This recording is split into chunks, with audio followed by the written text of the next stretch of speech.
So I'm here with Professor David Kirshner. He's Professor of Mathematics Education in Louisiana State University. I want to welcome you. We're going to have a short conversation about what you have been doing, your lines of research. Well, thank you very much. I'm honored to be visiting with you today and to have the opportunity to discuss the work I've been doing over the past 35 or so years.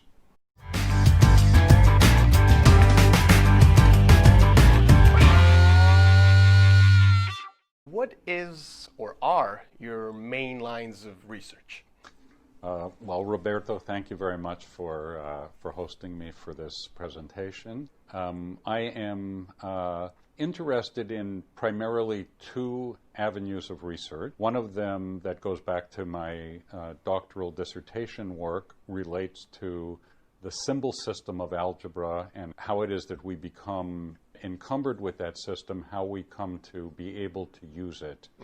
The second area has begun more or less as an offshoot of the first, because the first one brought me into some epistemological questions. And so I became interested in psychology and different branches of psychology. That led me to the second area, which has to do with how theories of learning play into pedagogical theory. How do we determine what to do as teachers on the basis of our scientific understanding of how people learn? What phenomena are studied in your lines of research? In the algebra area, the initial interest that I had was in the common errors, the mal-rules, as they're sometimes called in the literature, that kids make as they are becoming introduced to algebra, and often very persistent kinds of errors. For example, how many of us who are involved in algebra education have not seen a student write that a plus b all squared is equal to a squared plus b squared? That is the kind of seemingly mindless response that our method of teaching provokes, that we give explanations, and I'm interested in how is it that these kinds of errors come to be produced so regularly by generation after generation of student.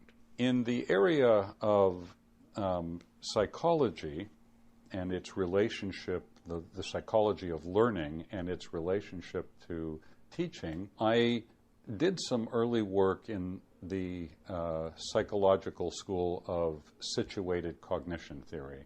So I edited a book that was exploring situated cognition theory, which is one of several notable attempts within psychology to provide a kind of an integrative framework for thinking about the multifaceted notions of learning that are of interest to educators. And in particular, situated cognition theory is concerned with how it is that social frameworks of learning as being socially mediated, not just mediated, but really having their genesis in the social realm as opposed to individual psychology realms.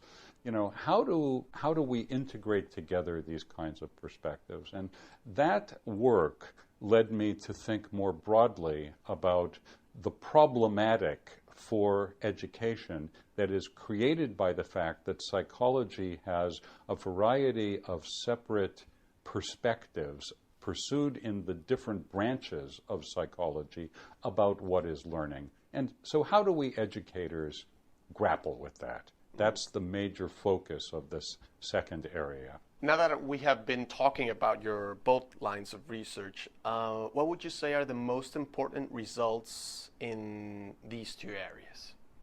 Both of these areas have proven quite fruitful for me in terms of impacting my perspectives and gaining understanding of the phenomena of interest. In the area of algebra, I was initially introduced to the emerging cognitive science perspective on how intellectual skills develop. Some of the early work of Marilyn Matz and Ray Carey and other cognitive scientists who were focusing on how kids learn algebra brought to bear the perspectives of cognitive science, particularly information processing psychology, that understands the basis of our functioning as essentially the learning and the deployment and the fluency of rules. So this is the traditional perspective on what goes on in algebra instruction, that we introduce students to the rules of the game that tell us how to manipulate algebraic symbols, and then they have some experience and some practice in using those rules, and they gain mastery of those rules, and they're able to deploy them as they gain further experience and eventually become fluent in the use of the symbol system of algebra. There were some things about that story that never quite appealed to me. It always seemed to me that the students' gradual mastery of the abstract rules that govern the symbol system didn't explain the kinds of errors that we see all the time that I mentioned earlier, where they overgeneralize rules that are given, they cancel things that you're not allowed to cancel. Somehow or other, if they're using rules, they're not using them in a very effective or coherent way. Pat Thompson had a kind of a throwaway line that it seems like kids are manipulating symbols without engaging their minds. And I think that there's perhaps something more to that than just a throwaway line. We tend to think about the organization of knowledge as being related to explicitly given and learned rules, but a lot of times the errors that kids make seem like they're not really paying attention to the meanings of the rules at all. That what they're doing is they're going by something about how things look.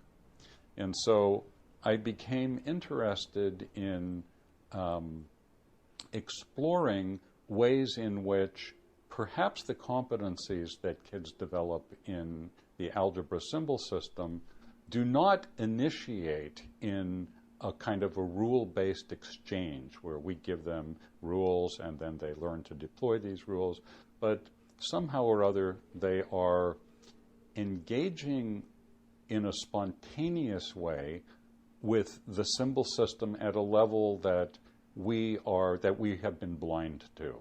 And that level is with respect to the visual organization of the symbol system, its visual spatial arrangement, as opposed to the things that the symbols are saying. So we think about the symbols as being kind of conduits, symbolic representations that enable us to understand certain things. But the symbols are also physical entities.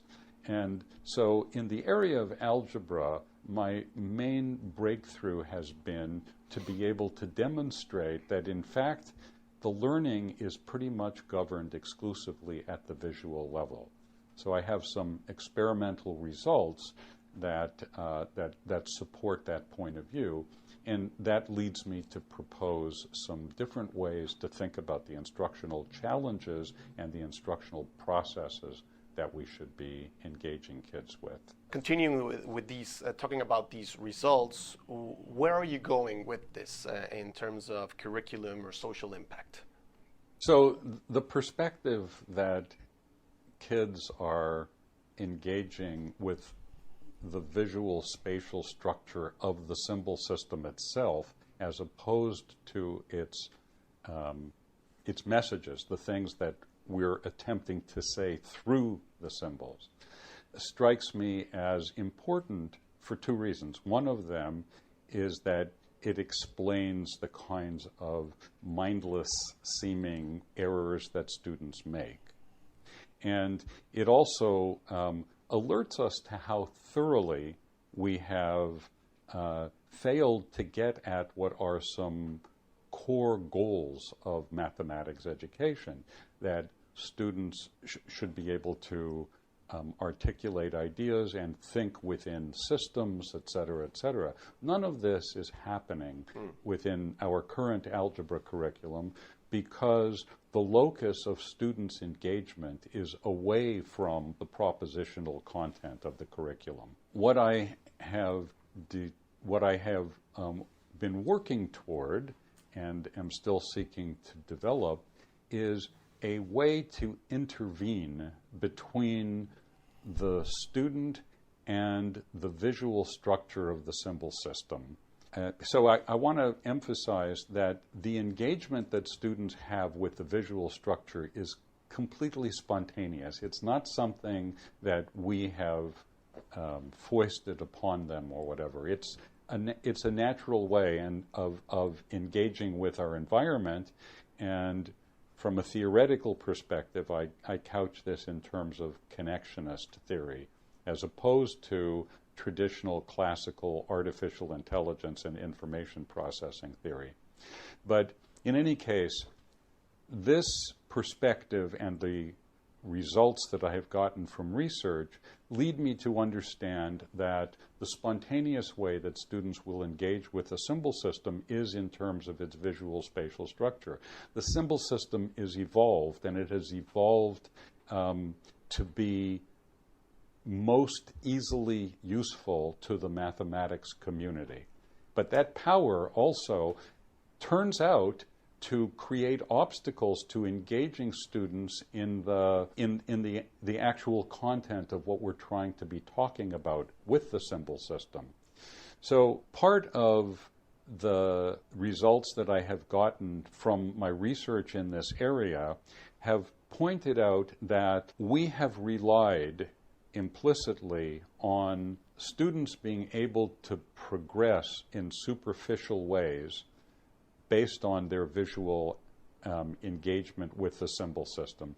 And the way that that's expressed in our curriculum is that we've never really been very detailed or specific in creating a discursive basis for talking about the symbol system. And the approach that I am developing related to these insights into how we spontaneously engage with the visual system is to insert a layer of language. I call it a lexical support system that will not let the student skate by with just being able to see the general shapes and appearances of things. It will require them to articulate in a certain kind of rigorous fashion what the actual rules are about.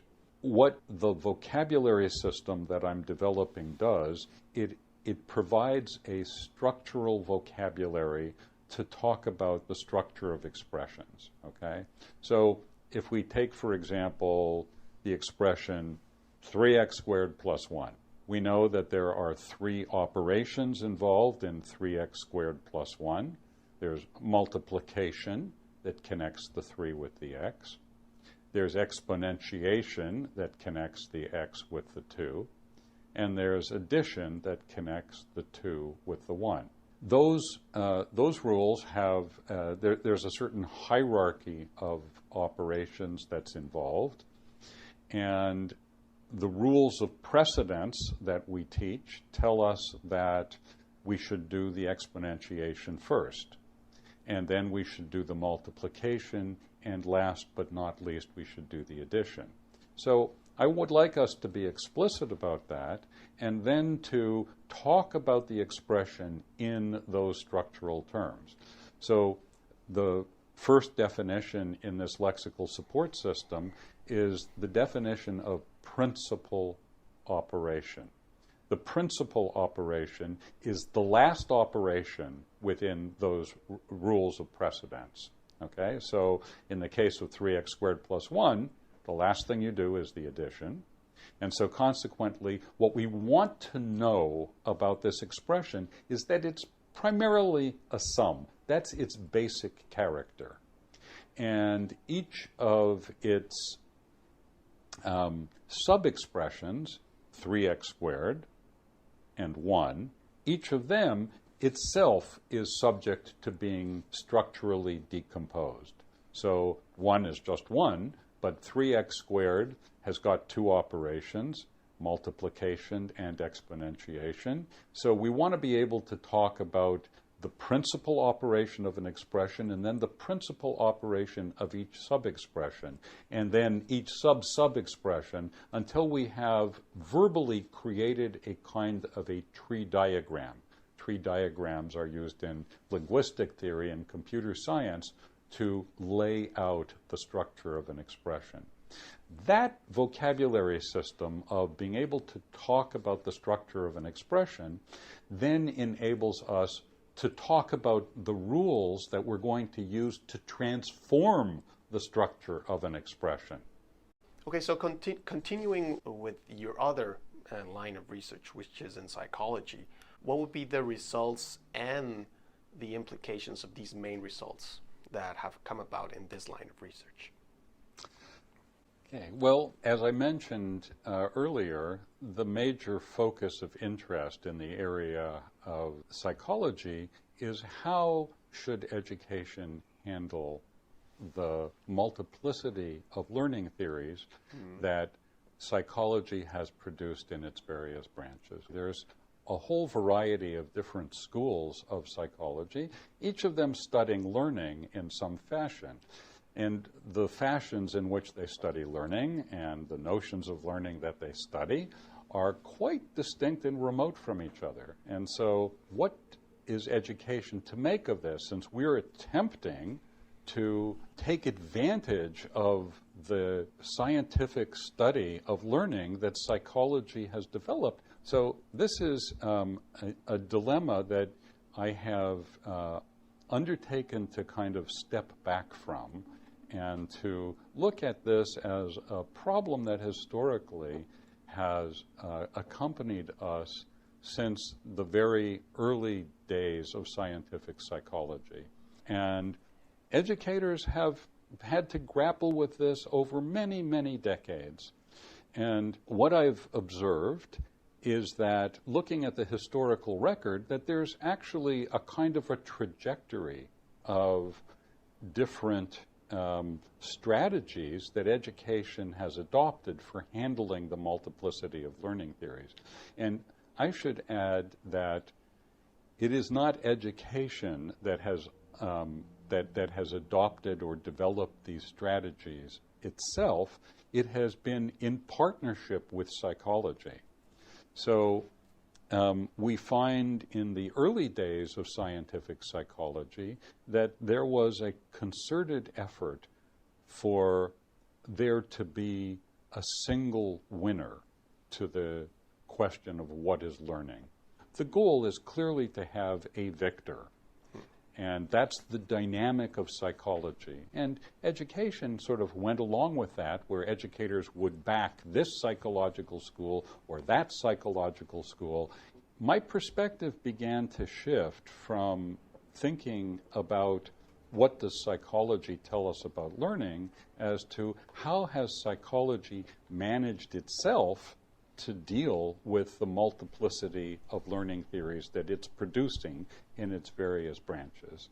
So the perspective that evolved for me is one in which I began to see the strategies that are adopted, which include also strategies that are profoundly unsuccessful, such as the typical ed-psych book, which simply presents individual chapters with individual theories in it, providing really no guidance at all for teachers as to how to deal with the multiplicity of learning theory. So there's just been a variety of ways, and sort of stepping back from the whole thing, I began to wonder, is there in fact some kind of order or structure behind all of these various attempts to figure out how to deal with the multiplicity of learning theory? Then I wonder, are all possible strategies being considered, or are some strategies being excluded because they don't serve to help psychology reach the maturity, the paradigmatic phase of science. And the most obvious way for us educators to deal with the fact that there are various separate and distinct notions of learning that at this point are unable to resolve into a single winner, that are unable to be coherently synthesized together, that we get no mileage out of just sticking them together and hoping that it's going to somehow all work out in the end. We get grand visions, but we don't get very much direct guidance. So what about the most obvious strategy of all? And that strategy is to simply find a way to live with the dispersion of learning. So if psychologists in their various schools are articulating these clear, theory-based, experimentally supported visions of what learning is, maybe that's where we have to start. That is to say, identify which of psychology's visions of learning inspire us as educators, and then not try to answer the question, what is good teaching, in a generic way, but rather try to answer the question, what is good teaching, with respect to each specific learning goal, learning vision that we've identified. That perspective eventually led me from 7 to 4 down to 3 basic visions of learning that I see as inspiring educational practice across the broad terrain. And those are the learning of skills, which is informed importantly by behavioral psychology and by some parts of cognitive psychology, in particular implicit learning theory. The learning of concepts, which is informed by developmental psychology in the Piagetian school, and the learning of cultural practices, which come to us, which are studied and explored in sociocultural psychology and in some parts of social psychology, and I've also relied some directly on sociological theory per se. So it seems to me that there are these 3 powerful motive notions of learning that inspire education, and that rather than try to answer the question, what is good teaching? How should we teach? In a generic way, we should tailor our guidance for educational practice indexed to each of these separate visions of learning, supported by the relevant psychological theories. So that is an approach that I've labeled the genres approach. So we're talking about different genres of teaching. This, of course, raises additional questions, like if we have these different separate genres of teaching, and presumably teachers would be educated with respect to all 3 of them. They would learn to become expert in understanding how skills develop and how to teach based on how skills develop, how concepts develop, and how cultural practices develop. That each of these would be a foci of educational expertise. But then what do you actually do in the classroom? How do we determine what kinds of learning goals are appropriate for a given student or class or school or district or whatever? So there's a new set of problems that arise from taking the genres approach. And in fact, the way that I understand it is that these become values decisions that the world of educational practice, including its managerial and political oversight, have to grapple with. What kind of learning do we value? That learning theory, as deployed in the way that I am advocating, can inform us with respect to skills, with respect to concepts, with respect to cultural practices, how to teach.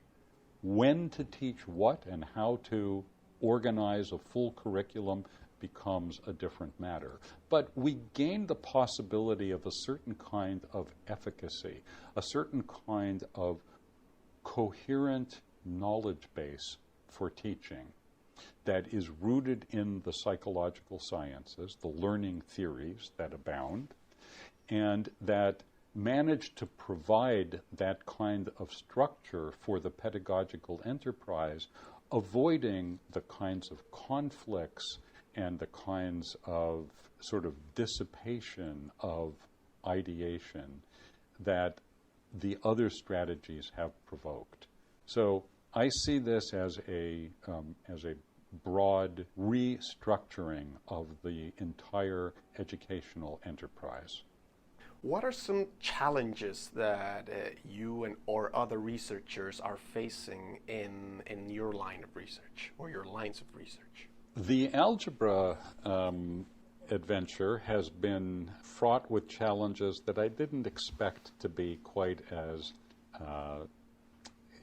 difficult as they have proved to be. The way that I look at the lexical support system is that it is answering some long-standing, well-recognized problems and needs of the community. I have not succeeded in getting funding for the approach, in large part because of a fear or a suspicion that adopting the lexical support system is discounting other aspects of algebra learning that have been very important to the mathematics education community. If we look at the trajectory of how our community, our research community, has dealt with the problem over the ages of algebra learning, we can see that the mindlessness of symbol manipulation is a perennial recognized problem in the community. And going back to the late 50s, 1960s, we had an antidote to that problem in the form of the new math era, in which there was an attempt to provide a kind of an abstract algebraic interface where learning of algebra became very much theory-based. It was in terms of, presentation of axioms and of logical reasoning, in order to make sure that the rules got understood at a deep level. And this was not a very successful enterprise. And in my work, I've distinguished between the lexical support system and the kinds of challenges that it makes upon the learner, to the full logical complexity of implicative reasoning that's involved in abstract algebra. So the lexical support system doesn't involve those kinds of challenges. Another kind of response to the perennial problem of mindless math that's connected with the 1989 standards movement, and I think has largely stood up since then, is the view that we shouldn't even look to the symbol system to be the source of students' knowledge, that we should ground algebra in real-world applications. Algebra through functions, not necessarily transcribed functions, notated functions, but through functional reasoning, right, became the favored choice as we talk about multiple representations and other kinds of ways in which to richly tie in arithmetic and algebraic reasoning together. So there's a kind of a response that I've received to the lexical support system that suggests that I'm interested strictly in a very non-referential, abstract view of teaching rules, et cetera, et cetera. So even though I have tried in my expositions of the lexical support system to show that it's a piece of an algebra curriculum, I think that there's been some concern that that I'm interested in replacing the tremendous referential possibilities for meaning making in contexts of application, that I'm opposed to that. So I am still optimistic that that I will be able to successfully make the case for the lexical support system as doing certain kinds of things that are intensely important to the math education community, and that does not displace other very important priorities of the community. Turning the focus to the psychology realm, this becomes a little bit more sensitive to talk about. And that's because, to a considerable extent, education achieves its intellectual authority through its affiliation with psychology, with the science of psychology. And over the past 100 plus years, we have been content to operate as a kind of in a kind of partnership with psychology. I would say, realistically speaking, a kind of junior partnership with psychology, in which the ways that we go about doing things are consistent with the ways in which psychologists see their science evolving. It turns out that the genres approach which I'm proposing is really not in psychology's perceived self-interest. So for education to say we respect and acknowledge the necessity for psychology to achieve its major overarching imperative of unification, we accept that as psychology's interest, but it is not our interest. And at this particular historical juncture, psychology does not offer us any way within the strategies that it itself is employing to achieve unification. It doesn't offer us any coherent, reasonable way to deal with the multiplicity of learning theories. And so consequently, when we assert perhaps eventually psychology comes together, in which case we'll be delighted to be part of that. But in the meantime, we educators must deal with the fragmented reality of psychological theory. And the way that we deal with that, the most obvious and direct way that we deal with that, is through genres. Accept the diversity of learning theory and work away from there.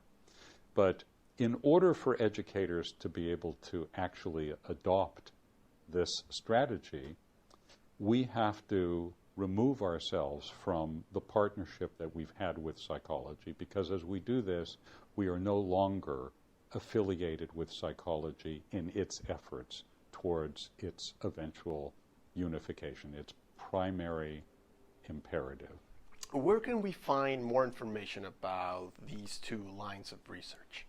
The last major publication that I have in the area of algebra learning and the simple system of algebra, which introduces the lexical support system ideas, is a 2004 JRME article titled The Visual Syntax of Algebra.